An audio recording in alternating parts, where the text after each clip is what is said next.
May I coming, sir? Yes, yes, coming. प्रणाम sir. बैठिए बैठिए. Thank you sir. अब अपना नाम बताइए. सर मेरा नाम आकांक्षा कुमारी है.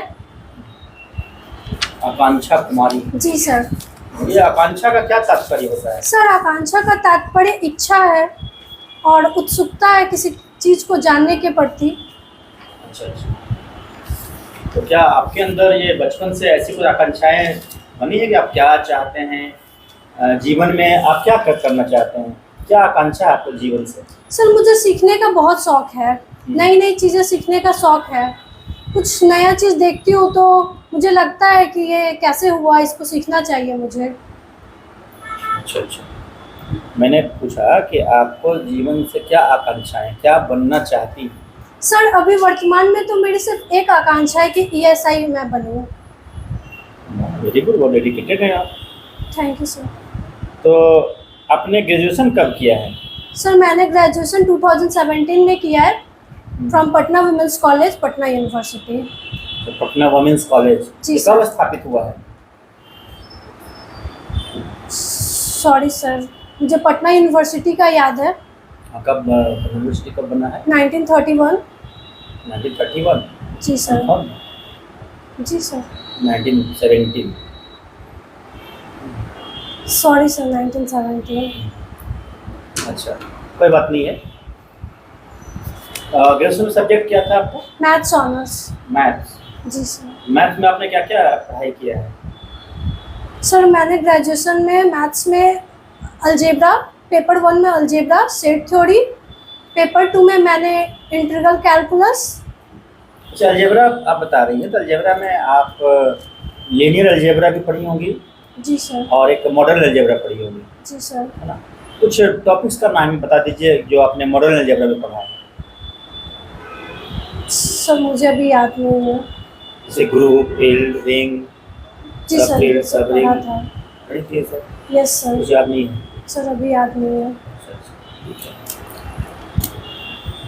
मैथमेटिक्स में नंबर्स जो होते हैं, है ना? जी सर. नंबर कितने प्रकार के होते हैं? मोटे तौर पर नंबर कितने प्रकार के होते हैं? Natural number, whole number, integer, real number, rational number, irrational number. तो रियल नंबर और रैशनल, इरेशनल, नेचुरल, है ना? ये क्या, ये सारे रियल नहीं है? नेचुरल नंबर रियल नहीं है? सर है. रियल नंबर में rational number and irrational number दोनों होता है. अच्छा अच्छा. आई का आपने आई के बारे में पढ़ा होगा, आयोटा. आयोटा. है ना? यस तो सर. कितना वैल्यू होता है? √-1. ठीक है. ये इमेजिनरी नंबर का क्या मतलब होता है? रियल नंबर तो समझ में आता है कि नंबर रियल है. इमेजिनरी का मतलब क्या होता है? सर नॉन रेकरिंग और नॉन टर्मिनेटिंग नंबर को इमेजिनरी नंबर बोलते हैं. क्या, क्यों बनाएगा, क्या इसका तात्पर्य होगा, क्या वैसे फायदा होगा इमेजिनरी नंबर से? Sir sorry sir. कोई बात नहीं है. अच्छा, जब ESI में आपका सिलेक्शन होगा तो आपका मैथमेटिक्स का ज्ञान का क्या बेनिफिट वहाँ पर ले पाएंगे आप, क्या फ़ायदा होगा? सर मैथमेटिक्स कैलकुलेशन में हेल्प करेगी. ESI में मेरा काम रहेगा टैक्स को कलेक्ट करना, टैक्स वसूलना. उसमें मैथमेटिक्स का बहुत यूज आएगा.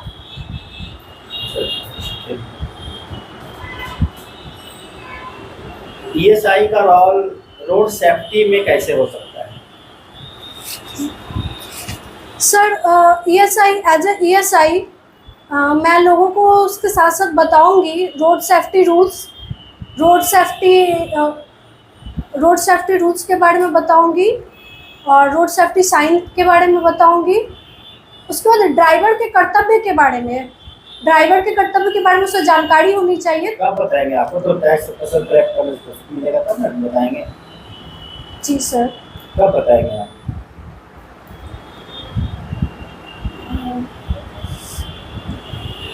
आराम से बताना है, कोई बात नहीं है, घबराना नहीं है. बताइए कब बताएंगे?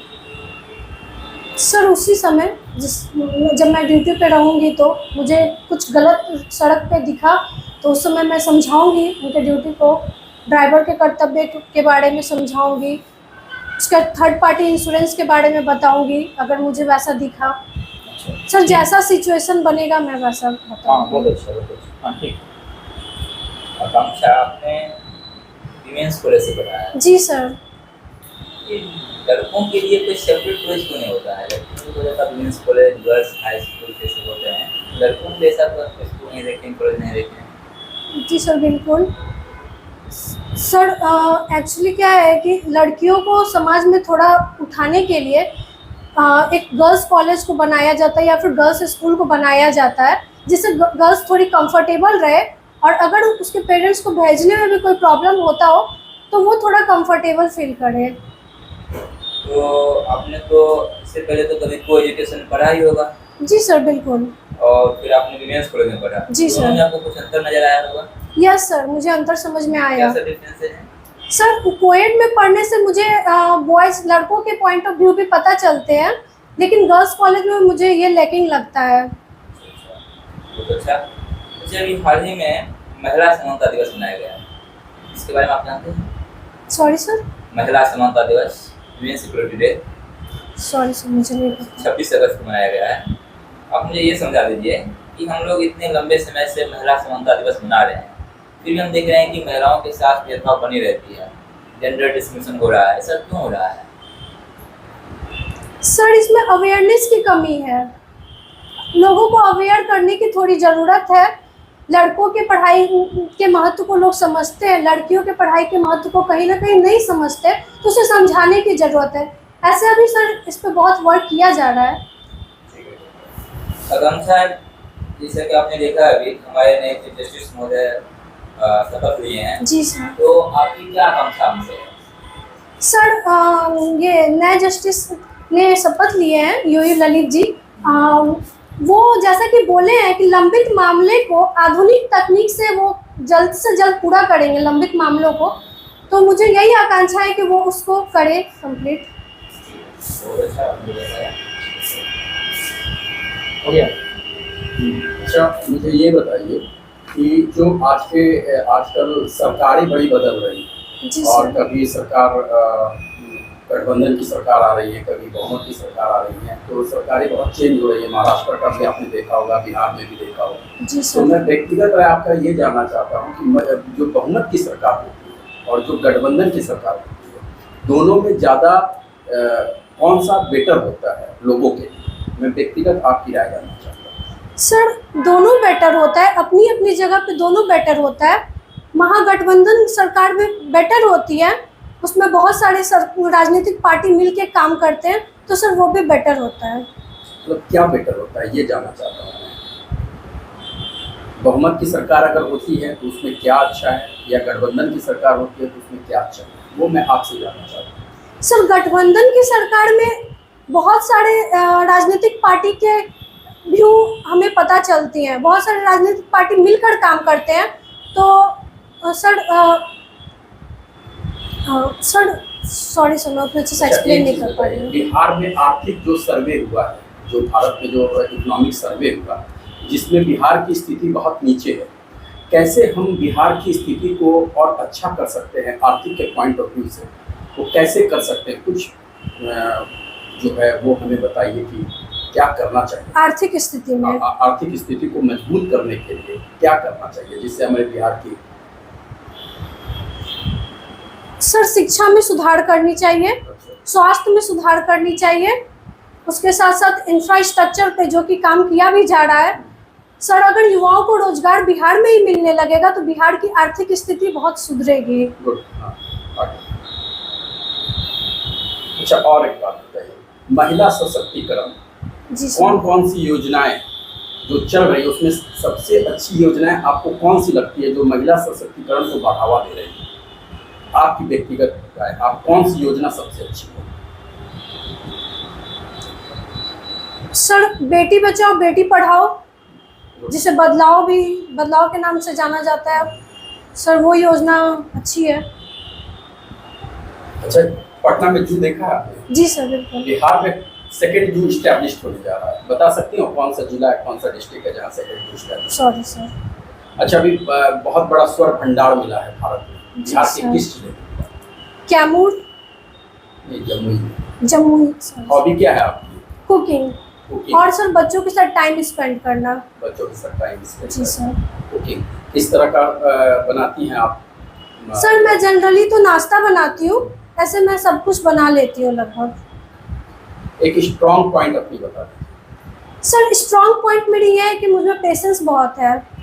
विपरीत परिस्थिति में भी मैं घबराती नहीं हूँ, थोड़ा सा हिम्मत रख लेती हूँ।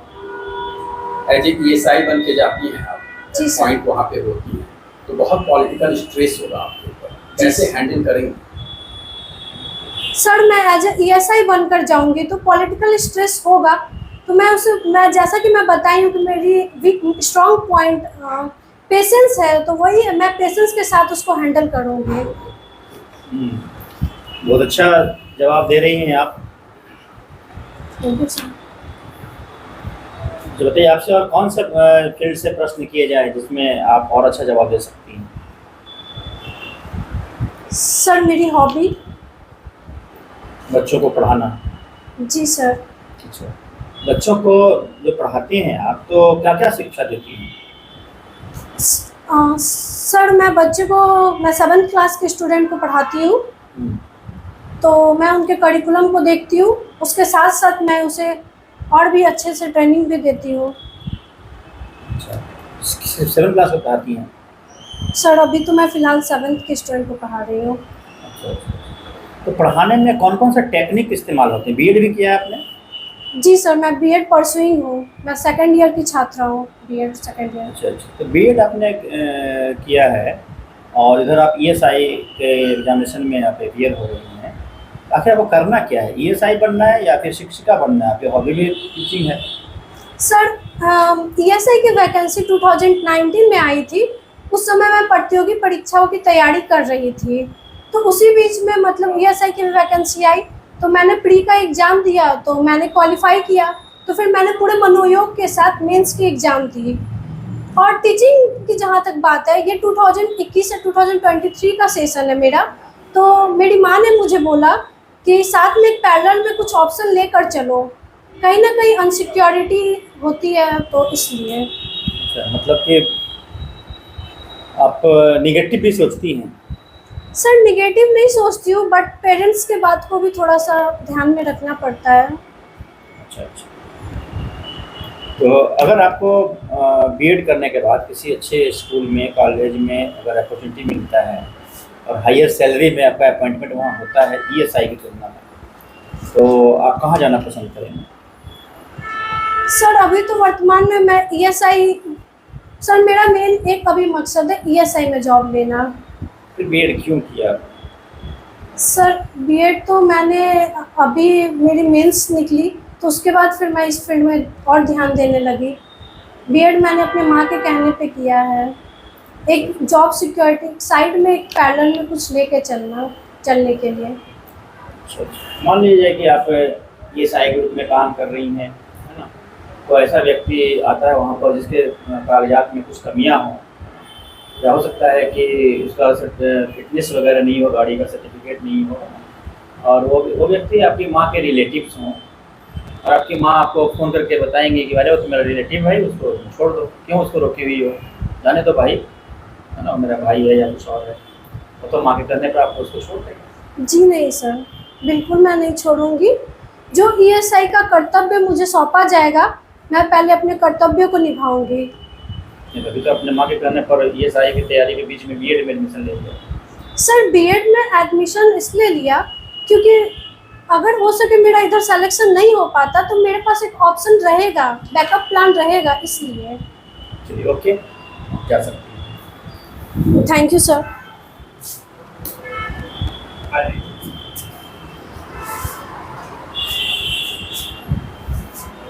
कैसा था? सर अच्छा था, बट थोड़ा लग रहा था। गलती लग रहा था? तो बहुत बढ़िया था, बहुत अच्छा सब बोल रही थी तुम। हाँ, हम तो सोच रहे थे कि तुम घबराएगी, वहाँ पूछ रहे था, घबरा रही थी, घबरा नहीं रही थी, है ना। बहुत अच्छा, इसको मेंटेन करके रखना है, ठीक है ना। जब हमने लिखा है इसमें appearance is good, very good, तो पहले तुम्हारा फोटो खिंचवाया वहाँ सबके सामने। जी सर। 2-3 बार, है ना, और बाकी जो बन जाएगा कपड़ा तो पहन करके जी इंटरव्यू सर। देना है, ठीक है ना। अपीयरेंस गुड है, सिंप्लिसिटी तो झलकती ही है, तुम्हारे चेहरे से झलकती है, सोबरनेस झलकती है, ऑनेस्टी दिखती है। तुम्हारा प्रश्न पूछने के दौरान जो क्वेश्चन को सुनने की बात होती है, लिसनिंग और कंसंट्रेशन लेवल, ये भी बहुत अच्छा है ना। तो सब इंटरव्यू बोर्ड देखता है, ठीक है ना। इन्होंने पूछा था पॉलिटिकल प्रेशर के बारे में, बहुत अच्छा जवाब दिया, और उसको तुमने अपना स्ट्रेंथ पॉइंट जो है पैशन से उसे जोड़ करके बोला था, बहुत अच्छा स्किलफुल आंसर था वो, वेरी गुड। इसे थोड़ा इसे आंसर देने से इंटरव्यू बोर्ड काफ़ी खुश होता है, ठीक है ना, ये बहुत अच्छा है। और रोड सेफ्टी वाले में थोड़ा सा अच्छे से बताना है, कब आप करेंगे, क्यों बताएंगे, जब मिलेंगे तब बताएंगे। सो एक्चुअली कंफ्यूज कर गए थे थोड़ा। हाँ, तो पहली बात तो होता है कि सर अगर कोई भी व्यक्ति किसी काम को करने के लिए इच्छा शक्ति रखता है काम में, तो कभी भी कर सकता है। तो मैं जैसे कोई व्यक्ति आएगा और अगर वहाँ कहीं कुछ कमियाँ पाई जाएंगी तो उसको फाइन काटने के वक्त ही मैं उसको समझाने की कोशिश करूँगी, तो वही हो गया। दूसरा, इसके लिए मैं सर अपने सीनियर के साथ है ना एक संवाद कायम करके, हमारे सीनियर होंगे, डीटीओ साहब होंगे, उनसे संवाद कायम करके हम लोग ऐसा रखेंगे कि वीक में या मंथ में कुछ ऐसा एक समारोह हो, प्रोग्राम हो, जिसमें लोगों को रोड सेफ्टी के बारे में जानकारी किया जाए, क्योंकि रोड का जो एक्सीडेंट की संख्या काफ़ी बढ़ती जा रही है, समस्याएँ काफ़ी विकराल होती जा रही हैं, और इसमें बहुत लोगों की जान चली जाती है, बहुत लोग अनाथ हो जाते हैं बच्चे, है ना। तो मुझे लगता है कि इसके बारे में कुछ होना चाहिए, इससे पता चलेगा कि हम कुछ सोच रही है, कुछ एक्स्ट्रा करने के लिए सोच रही है। बाकी लोग जाकर वहाँ सब लोग फाइन काटेगा, ये कुछ इस तरह से करेगा, और फिर तुम क्या कर रही हो, टीटीओ को जोड़ रही हो, है ना, ये अच्छा रहेगा ये चीज़, ठीक है। बाकी बॉयज़ स्कूल, गर्ल्स स्कूल, है ना, ये सब तो बताइए तुम, ठीक है। जेंडर वाला जो बता रहे थे ठीक ही है। लड़कियों के महत्व को नहीं समझते हैं लोग, ऐसा बोलना ठीक नहीं है। तो हो सकता है कि जिससे तुम बात करो सामने में उसकी बेटी हो, ठीक है ना, और बेटी के महत्व को समझता हो, है ना, उसको तो लगेगा कि क्या बात कर रही है, हम जो समझते हैं, ठीक है ना। तो ऐसे बात नहीं करना है। हाँ, बोलना है कि सर अभी भी हमारे समाज में महिलाओं के कल्याण के लिए, महिलाओं के जेंडर इक्वलिटी के बहुत कुछ किया जाना बाकी है, हालांकि समाज काफ़ी तेज़ी से बदल रहा है। आज भी बेटियों आज तो अब बेटियों का महत्व काफ़ी बढ़ गया है ना। बेटा बेटी लोग अंतर अब बहुत कम करते हैं लोग, पढ़े लिखे लोग, है ना, गाँव में भी देखने को मिलता है, लेकिन फिर भी अभी बहुत कुछ किया जाना बाकी है, ये बोला जा सकता है। लेकिन नहीं समझते हैं, नहीं बोलना, अपना लोकल भाषा का प्रयोग नहीं करना है, लोकल जो तरीका है। और CGI वाले में बोले, हाँ CGI में जो UN ललित जो उन्होंने कहा है वो करें कंप्लीट, है ना। तो लैंग्वेज भाषा हो गया है ना, टूटा हुआ लैंग्वेज। आँख बीच बीच में तुम्हारा इधर दाएँ बाएँ हो जाता है, वैसे बहुत अच्छा था लेकिन थोड़ा सा हो जा रहा है, उसको भी कंट्रोल करना है। सामने देखकर सोचना भी, तो सामने क्या बताया था थोड़ी देर पहले वहाँ पर, बोलते बोलते सोचना है, सोचते सोचते बोलना है। तभी तुमसे हम बात कर रहे हैं, तो जगह देख रहे हैं, नहीं देख रहे, बात कर रहे हैं। हाँ, तो वो तीनों आदमी को देखना है। जब यहाँ 4-5 विद्यार्थी होगा तो हम सबको देखकर बात करते हैं, भले तुमको बताते लेकिन सबको देखते हैं। वैसे अगर तुम बात हमसे कर रही हो, फिर भी बीच बीच में बाकी मेंबर को भी देखना है, और ये करना है, बहुत अच्छा है, इसको मेंटेन करना है, ठीक है।